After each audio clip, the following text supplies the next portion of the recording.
Ladies and gentlemen, welcome back to another fabulous episode of Special Moments with Stevie D. My name is Michael Renfro, and we are in our second episode of the Stevie D Roast because there are too many people who despise him. We've had to stretch it out to 2 shows. Anyway, we know so many people have lined up around the block, you'd think it was the line for Star Wars, and we wish we could welcome all of you in. Therefore, we have invited a select few to share their saga. Stevie D invites abuse. It would be impolite to refuse the invitation. We again want to thank Luigi at Luigi's Restaurant in Pacifica for providing the excellent food for tonight's show. Also, Phil Delanides with Supreme Lending, the mortgage leader. And at this time, I'd like to introduce our first ex-friend of Stevie D. Please welcome Mr. Conrad Dobler. Thank you. Hello and good evening. Some of you might know me as Stevie D's illegitimate brother, which is a hell of a lot better than being his legitimate brother. But others on this know me as a former drug-addicted child actor who's now an old drug-addicted child actor. And still many others claim that I look like the formerly defunct, then reinstated, then driven to insanity Prime Minister of Albania. Well, with that one, you might be onto something.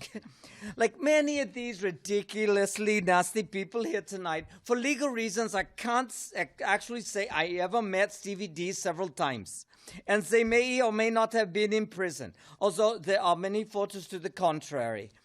I did not run into Stevie D on the first time on a Muni train, where he was trying to play the flight of the bumblebee through his nostrils while holding a snot-laden cap for people to throw coins into.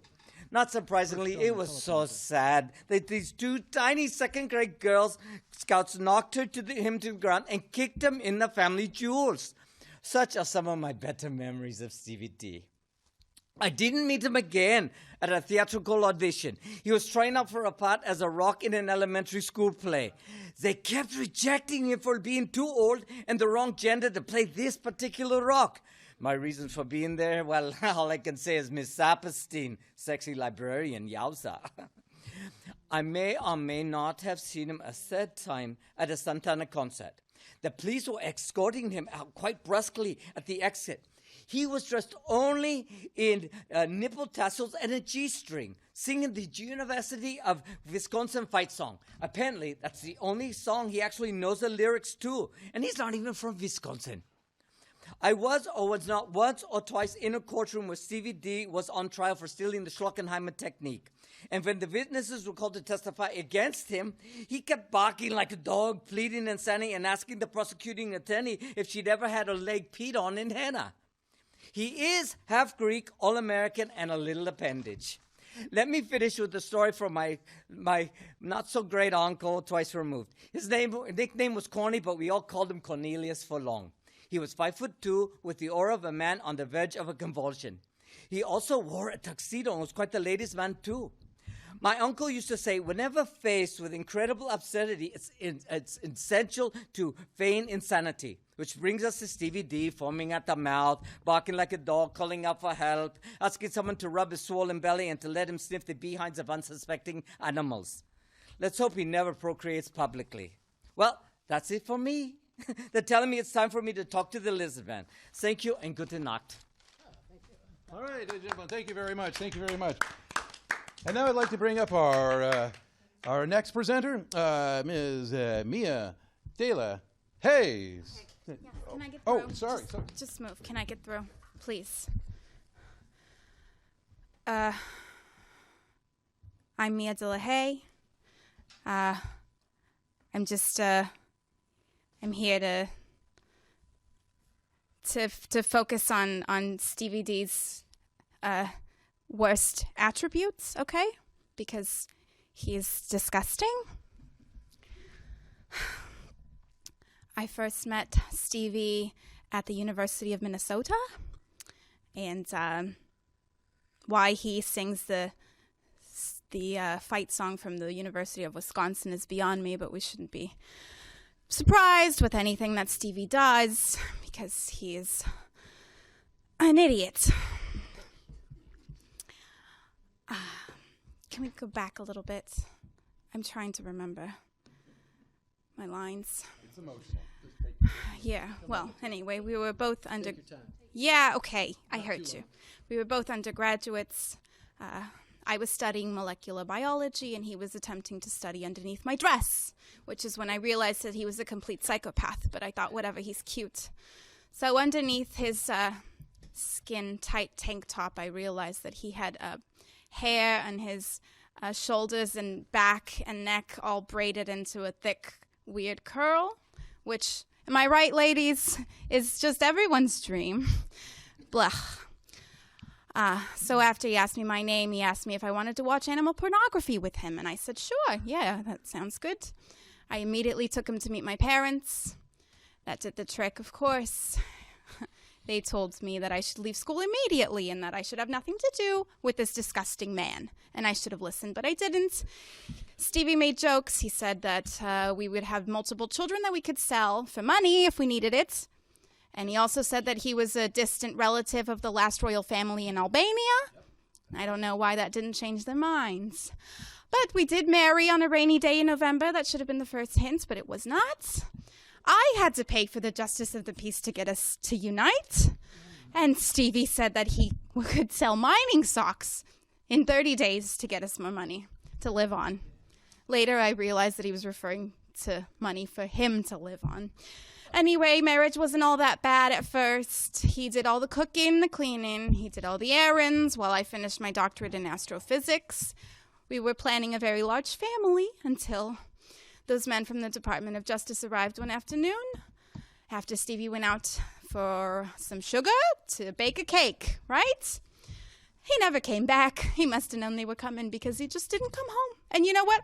I should be angry, but I'm not. I'm actually quite relieved that he never came home because apparently he was wanted for several foreign governments, for fraud, for stealing top secret documents, for trying to proposition several members of the Bulgarian parliament, and who knows what else. Okay? Also, I really couldn't stand his beef Wellington. He said it was his family's recipe from his mother, but I think just like everything else, he stole it from a Bolivian tourist or something. Okay, the men in the white suits are telling me it's time to go back to the hospital. I just want to leave you with this one last thing. Do us all a favor and kill Stevie D, okay? Kill him before he spreads his seed and is allowed to pervert and further poison the human race, okay? Take him outside and burn him at the stake until his flaming guts are scattered in ashes, okay? And film it, please. Kill Stevie D. Thank you. Thank you. Let's give it up for for our latest guest. Thank you. Okay. Well done. Could we get some staff security? I mean, our studio care specialists to use their therapy spray and escort this nice young lady back to her hospital room. Thank you. And now, that reminds me of the time Stevie D was held for 48 hours. I don't want to get into it, but let's say there's one mayoral inauguration they'll never forget. And now please welcome Stevie D's former cousin and attorney, Mr. Rudy McDevitt Wong. Thank you. All right. Thank you. Good evening, everyone. Thank you for the opportunity to speak about my dear cousin. God knows he never lets me speak when we're together. He's always talking to himself about color schemes and the set designs and tuxedos. He's had the same tuxedo for 20 years. And this set looks like it should have been thrown out in the 90s. Now, as his attorney, well, for now that is, I received a call from one Raoul Duke, collect call, I might add, asking me if I'd be so kind as to represent a very old client of his who needs excellent representation in a very convoluted alimony case. It struck my imagination as to who this person on the phone was and who he might be describing. Naturally, I was curious. I asked him dozens of questions about the character, the financial status, the smell of the person in question. In so much as 15 minutes, I came to realize that he was describing my own cousin, and that he needed to be picked up from the airport and was in some sort of disguise, something about an ex-wife and a foreign government. Knowing my irresponsible and pathetic cousin, Stevie D, I realized that my practice did need some publicity, and bad, terrible publicity is still publicity. So I decided to drive to the airport just to soothe my imagination get some lunch, and possibly have a belt at the airport bar while my cousin here wandered aimlessly on the international tarmac. I was hoping he'd get arrested so that I'd at least have something humorous to read about the next day. As it turned out, Stevie D had somehow befriended the stewardesses of the Thai airline, and he got invited to their hotel room for drinks and a very sweaty game of Thai Twister. I guess it's a really big deal in Thailand right now. Anyways, being the smart young man that I am, anything having to do with Stevie D is worth following. That is a fact that I know. Somehow, no matter how tactless and irritating he might be, that tux, it's a chick magnet. Now, it's not that I find my cousin completely distasteful all of the time. After all, his jokes about women and minorities, underprivileged suburbanite children, always find a soft spot with me. And he's always so cheery and full of excitement whenever reruns of Dark Shadows are on cable. You know, back in the old days before his parents disowned him and he got kicked out of the circus. His idea of entertainment is walking down the street to look underneath dogs to determine their gender. Now, not against the law, but definitely something that would make others ditch him without a moment's thought. I guess I really wanted to come here to support Stevie D. Give the viewing audience a reassurance that my dear, repulsive cousin isn't as bad as many say. Actually, he can be worse sometimes, but thank God he frightens when people mention the name of his account. Anyways, thank you for listening, and any lady who needs legal representation must be single and available. Please see me after the show. All right, well done. Thank you. That was awesome. All right, I'd really like to say something meaningful right now, but I've been advised by counsel that this forum is inappropriate for rational thinking. But this isn't. Salutations, followers. It's time for yet another Brahmin Bromide with Yogini, your spiritual guide through today's challenges. When encountering a stressful situation, like driving in traffic or entering into a hostage negotiation, take these simple steps to find true, absolute inner peace. Take a deep breath. Then start visualizing your financial troubles. Then start worrying. This newly added stress from obsessing over your fiduciary burdens will override whatever stress you were encountering at that moment. Just like two negatives make a positive.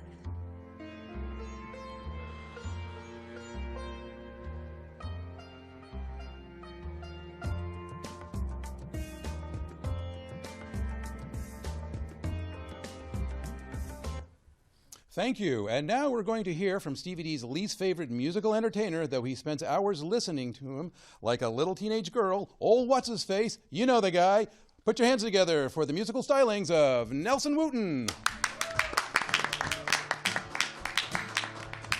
Nelson Wooten couldn't make it, so he sent Brother Love instead. Oh, Nelson Wooten couldn't make it, so he sent Brother Love instead. Are you ready for the Holy Ghost of power? Can I get a hallelujah? Can I get an amen? Oh, are you ready for the Holy Ghost of power? Can I get a hallelujah? Can I get an amen? All of you have the chance to be saved by Brother Love and his first congregation of the Second Revival. It's a 501c3. Oh, she's ready to be saved by Brother Love and the first congregation of the Second Revival. It's a 501c3. But there's one person here who will not be saved. No, no, no, no. There's one person who will not be saved. Who is that person? Oh, Stevie D's gonna burn in hell. Listen to me, people, the words that I tell. He has broken every single one of just for fun. Yes, he did. Yes, he did. Oh, Stevie D's got idols in his bedroom. Why do you gotta do that? He coveted his neighbor's wife and the dog and cat. He committed murder for false witness too. On the Sabbath, you go out. That's not what you should do. You should give money to Brother Love. It's a 501c3. It's a tax write-off for you and me. We'll take money from anyone except Stevie D, because you a damn. That ain't fun. Oh, the big finale, everybody. Stevie D's gonna burn in hell. Burn in hell. Stevie D's gonna burn in hell. For all the bad things I can tell. Stevie D's gonna burn in hell. And it'll serve you well, too. BrotherLove.com, we take Venmo and PayPal. Checks and donations. Well done, ladies and gentlemen. Give it up for Mr. Delsadoon or whomever his guys is. All right, thank you. At this time, ladies and gentlemen, I'd like to hear from one of Stevie D's former employees. Please welcome Ms. Katrina Ahern. Katrina, ladies and gentlemen. Back to follow. So, I was not his employee. He was my employee. He worked for me, but it's fine. Okay. Everyone, it's a pleasure to be here today. I've been asked to appear and say a few words on behalf of my ex-employee that worked at one of my locations when I was regional manager at Petco. His name is Mr. Stevie D. Unfortunately, I'm not sure what great accolades he has achieved, but I will try my best to pay my tributes to him. Now, let's see what I have here. Yeah, he came to work every time, on time, every Wednesday and Thursday. On time. He was very efficient at stocking the light dog food in the back room of the warehouse. He always wore or didn't wear? Oh, he always wore his Petco uniform tidy and recently washed, although he did seem to have pet food stains around the neck and chest of his shirt. Why? He was very well liked by his fellow employees, especially the young girls from the reformatory school that we hired on occasion. He rarely participated in the craps games that some of the other less reputable and questionable workers had and played, but in the back lot he did watch them, and he found them to be thoroughly educational.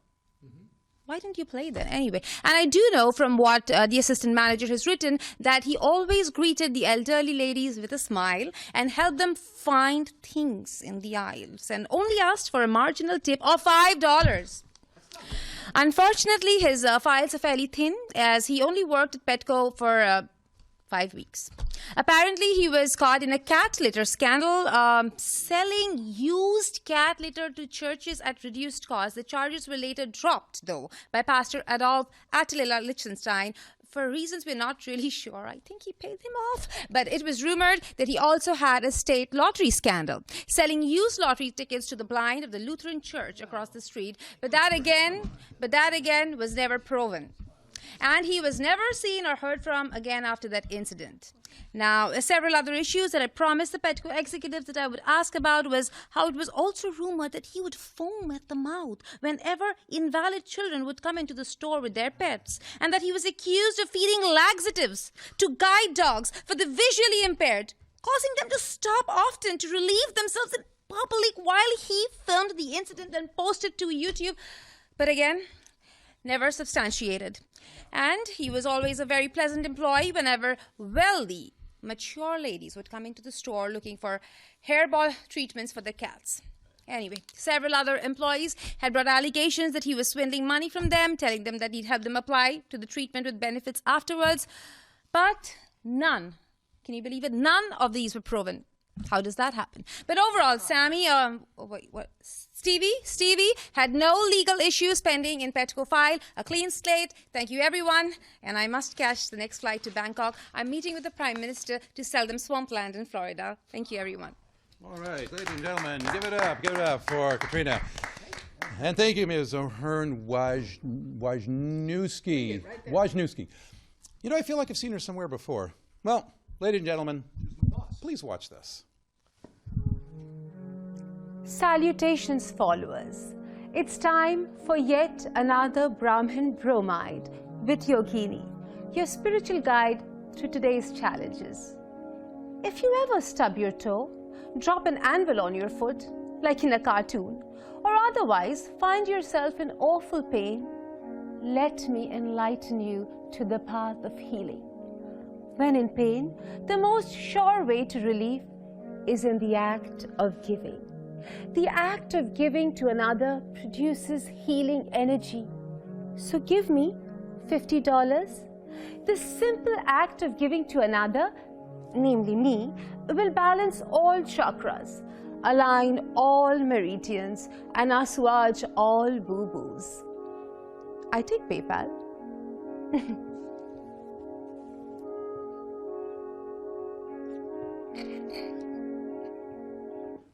What's that spot you can't itch? What did you guys do? Oh, hey. And we're back. You know, most people have always considered that spending time with Stevie D was a form of punishment, much like being forced to listen to that Cars for Kids song. I, on the other hand, remember when Mr. Rogers threw an empty gin bottle at a reporter who asked him about Stevie D. And on that note, let's please welcome Mr. James Carver Teagarden. Thank you. Good evening. My name is James Carver Teagarden. When I was assigned to do a lengthy biography on Stevie D, I had one thought. Wasn't he killed in a mysterious smeltings plant explosion? Turned out I was wrong. I hopped on a plane to Lubbock, Texas, and drove to his secure compound. Well, that's what he liked to call it. It really was an old medical waste disposal site. My first impression of Stevie D was seeing him in a tuxedo with tinfoil on his head, standing on the porch, yelling to the sky about Brian Williams' conspiracy. When he saw me get out of my car, he asked if I was the guy in the Flintstones chewable commercials. When you do a biography on a person who really shouldn't be famous, you learn what makes a man tick. What fascinated me the most about Stevie D wasn't what made him tick, but that he had ticks, and he didn't seem to mind them. His favorite bar has ladies' night every other Thursday, but they only get a discount if they throw a drink in his face before he hits on them. We sat on his porch and talked a long time. For a moment, I thought he wasn't as dumb as they said. The interview was going well when I pulled out a piece of lint from my pocket. Stevie D started screaming and curled up in a ball in the corner. His butler told me that he was bitten by a piece of lint as a child and that he never got over it. Once I completed this piece, I was informed that it was to be shelved next to Donald Trump's college transcripts, and I was never to mention it ever again. And that is a really great story. It was really neat having Stevie D around. It was really neat. Thank you very much. Thank you very much. All right, thank you. There we go. Harsh but true words, ladies and gentlemen, harsh but true words. And now we'd like to take this opportunity to introduce a commercial from one of our sponsors. Let's get on with that now. Salutations, followers. It is time for yet another Brahmin Bromide with Yogini, your spiritual guide through today's challenges. Today, I received a letter from a follower who was so moved by my teachings that she felt compelled to reach out to me for a sense of closure. Dear Yogini, thank you for making time to send me a one-sentence statement on the struggles of my life. I regret to inform you that your suggestion of burning sage and answering the phone in my office by saying Nam Yo Renge Kyo did not result in the prediction of the chi force from the planet correcting all imbalances between me and my boss. In fact, he felt that burning incense and playing Ravi Shankar music was inappropriate for a U.S. Customs office in Whitefish, Montana. He fired me, and I don't know what to do. Sincerely, no room for food. Dear No Roof or Food, which, by the way, is an adorable name. See this as a gift, a chance to remove yourself from the mundane drudgery of a secure government job for life, for the opportunity of working in the fulfilling environment of an Amazon warehouse with a 6-month contract with a non-zero chance of renewal. Embrace it as you would a cold gust of wind unexpectedly blasting your face as you exit your warm home. Doing good. Doing good. All right. Hey, all right. Dear friends, family, and ex-employers, as you all know, Stevie D emits an odor that is a combination of corn pops and napalm, so the sooner we get him up here, the sooner we can go home and air out our clothes. I must quote Thornton Wilder when he said about our town, "It might be small, but is our small and tiny, much like Stevie D's self-esteem." Ladies and gentlemen, the man you love to hate, Stevie D. Thank you. Boo, hiss. Thank you very much. You stole my hat. I appreciate the fact that everyone brought up my alternative lifestyle of gambling, drinking, carousing, cheating, swindling, political payoffs, and alleviating wealthy 75-year-old women of extra grocery money. I do have a few thank yous for people unable to make it today. My bookie Stan in Nova Scotia, my third cousin twice removed Theo, still hiding somewhere in Alaska, my former priest who always told me that if you can't follow God, at least try not to screw it up so often, and my former colleague Joe at the Barbizon School of Modeling. He tried to break into acting but used my name too many times and went back to cutting hair. And I'd like to thank Mr. Michael Renfro here, who was kind enough to insult me and enjoy it. Now, many of you have heard stories this evening of my crude, ignorant, and disgusting behavior in life, and although it might be true, I wasn't really swindling old ladies out of their pension. I really wanted to have sexual relations with them. It was never my fault when the anatomical parts were under construction. Sorry, honey. But, however, it was always my pleasure to massage their toes and whisper sweet lullabies in their ears until they fell asleep or died. But I will say this. Whenever a dirty job needed to be done, whenever a bully kid needed to be pushed in the mud, or an extremely large woman needed a compliment regarding her figure, I, Stevie D, could always be counted on to exhibit morally questionable behavior. Thanks for tuning in again tonight, folks. We'll see you next time on Special Moments with Stevie D. Love you all. You guys want an autographed picture? These are reduced prices. So they're on sale right now. I thought you were paying us to do it. No. What's going on here, guys? What? What are you doing? You guys are... Hey. Oh, that's my cousin. He takes after me, just like me. Honey, I didn't have sex with any of those old